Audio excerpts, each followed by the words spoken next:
controlling the operation of ship, function, and uses of valves and pumps, hoists, cranes, booms, and related equipment. A ship consists of various types of fluids moving inside different machinery and systems for the purpose of cooling, heating, lubrication, and as fuels. These liquids are circulated by different types of pumps, which can be independently driven by ship power supply or attached to the machinery itself. All the systems on board ship require proper operational and compatible pump and pumping systems so that ship can run on its voyage smoothly. A pump is a device that transfers energy to a fluid passing through it. In practice, pumps change both the velocity and the pressure of the fluid passing through it. The ratio of these energy changes depends upon the type and the speed of the pump in use. Types of pumps: positive displacement pumps, rotordynamic pump, positive displacement pumps. In displacement pumps, the volume of the pump chamber is alternately increased to draw the liquid in, suction, and then decreased to force the liquid out, delivery. This is done by a reciprocating motion of a piston or plunger within a cylinder, or by a rotary motion of specially designed vanes, gears, or rotors. Rotordynamic pump. The centrifugal pump operates on a rotordynamic principle in that flow through the pump is induced by the centrifugal force imparted to the liquid by rotation of an impeller. The centrifugal pump is now used for most applications and systems on ships. Difference between rotordynamic and positive displacement pumps. Positive displacement uses gears, screws, piston, or plunger for movement of fluids. Rotordynamic uses an impeller driven by an electric motor for movement of fluids. They are self-priming. They are not self-priming.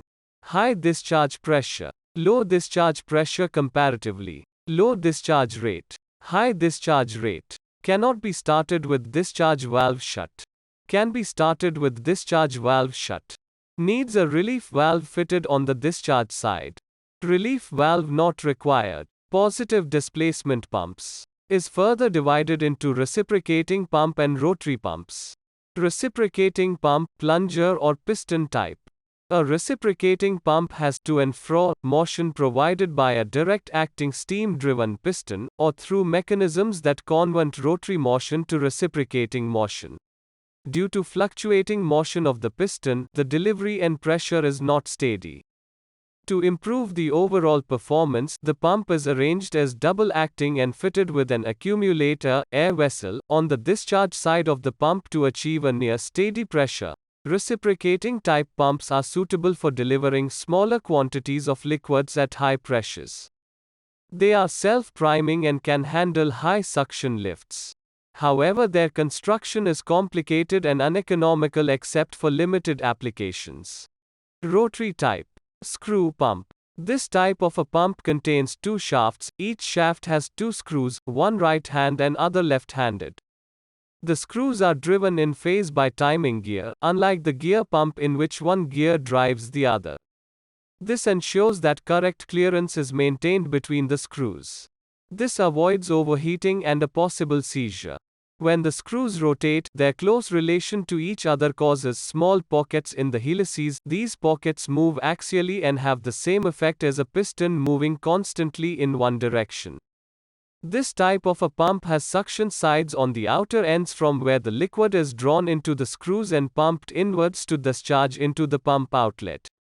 Even if the liquid level in the tank is below the pump level, the pump first draws in air or gases and creates a vacuum in the line. The liquid, therefore, rises up and reaches the pump. A relief valve is fitted to avoid buildup of excessive pressure. Gear pump. This is a rotary displacement or a rotary positive displacement pump. There are two gears. One is driven by an electric motor through a chain or wheel drive. The other gear is known as the idle gear. Initially, when there is no liquid in the pump casing, there is air inside it. As the gears start to move, the air gets trapped between each pair of two consecutive teeth and is dragged along the casing to the discharge side until there is no air left. Liquid from the tank will thus rise up into the suction side and is discharged in a similar manner. For this reason, the pump is a self-priming pump. This pump is used as lube oil pump, boiler fuel oil pump, fuel oil transfer pump, main engine-driven lube oil pump. Lobe pump. Lobe pump is used on board ship where there is the chance of solid contamination, as this pump has large pumping cavities.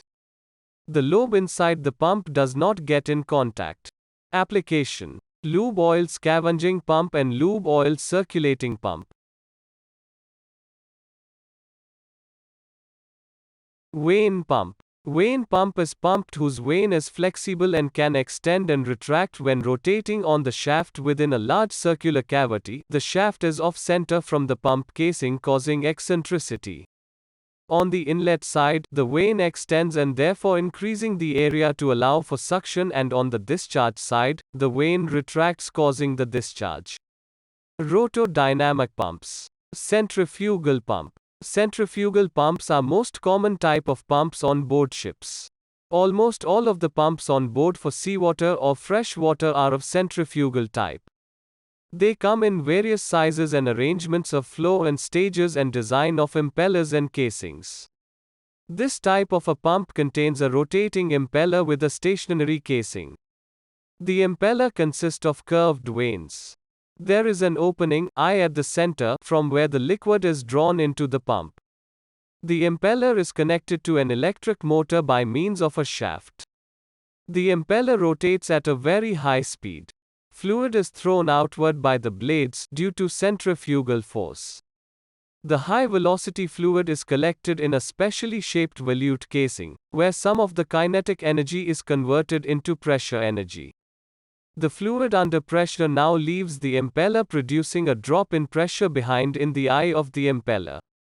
This causes the liquid from the suction line to flow into the pump. This fluid is also subsequently thrown out. The process continues. This is possible only when there is fluid in the pump initially. If there is no liquid initially, there will be air. As the air is very light density, for a centrifugal pump to throw out air, it will have to rotate at a very high speed. For the above reason, a centrifugal pump is not a self-priming pump. It has to initially primed with fluid. Priming in pump. Priming of a centrifugal pump is the process of filling the liquid at the suction pipe in the impeller. Priming is done to put pump into working order by filling or charging with water and removing the air.